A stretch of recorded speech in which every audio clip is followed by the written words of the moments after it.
La Fondation ESSEC a été à l'origine une idée partagée avec l'école, où on s'est dit qu'il serait important de pouvoir aider l'école à avoir des fonds venant d'anciens qui lui permettent d'avoir une plus grande autonomie.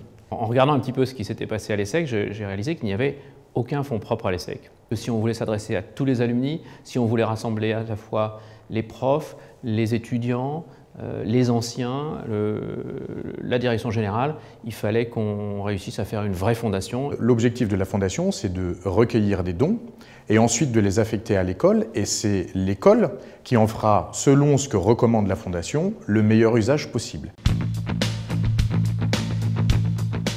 Je suis moi-même boursier. C'est-à-dire que s'il n'y avait pas eu des bourses à l'ESSEC, je n'aurais pas pu faire l'ESSEC, pour être tout à fait clair. Et quand on a été boursier, il est assez naturel, dans le fond, de militer pour les bourses et pour qu'il y en ait plus et pour que l'ESSEC puisse s'ouvrir à plus de gens et surtout à tous les milieux et à beaucoup de diversité. Il y a des gens de talent, évidemment, dans les couches de la population les moins favorisées. Et donc, moi, je suis très attaché à ce qu'on aide des jeunes issus de milieux moins favorisés à rentrer à l'école, et la meilleure manière de le faire, c'est de mettre en place des bourses. Pour nos 25 ans de promo, 2012, on a décidé qu'il était temps de faire quelque chose pour les jeunes. Et il nous a semblé une bonne idée de se dire pourquoi pas faire un class gift qui permettrait de financer une ou deux ou trois années d'études à des jeunes étudiants.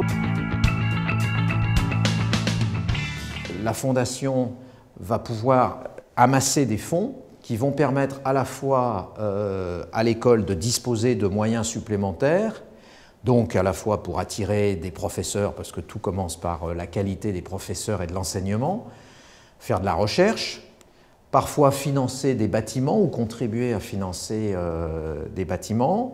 Et puis, c'est ce rôle aussi de fédérer de façon encore plus forte les anciens.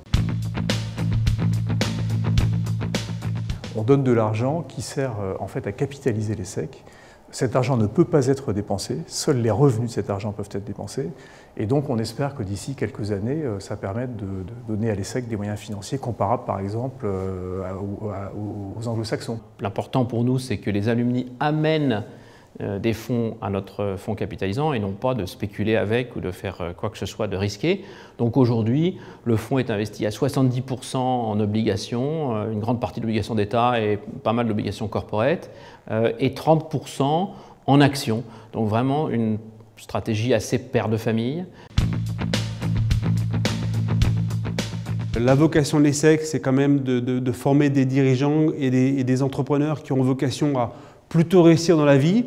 Eh bien, je pense que le succès n'est intéressant que s'il est partagé. L'école nous a tous apporté énormément, nous a apporté un diplôme qui nous a permis très rapidement de trouver un travail, d'avoir le choix même souvent, ce qui était déjà à l'époque un luxe, et puis tout au long de notre carrière, d'avoir un parchemin très précieux lorsqu'on avait besoin de retrouver un travail. Donc il me semble important de savoir rendre à cette institution. Ce n'est pas parce que la situation est difficile qu'il faut ne pas s'impliquer. Au contraire, si on veut préserver notre école, si on veut préserver la marque, si on veut préserver l'image. S'il a le sentiment, comme beaucoup d'entre nous, d'avoir beaucoup reçu de l'école, la plus belle idée après, c'est de pouvoir redonner quand on a reçu.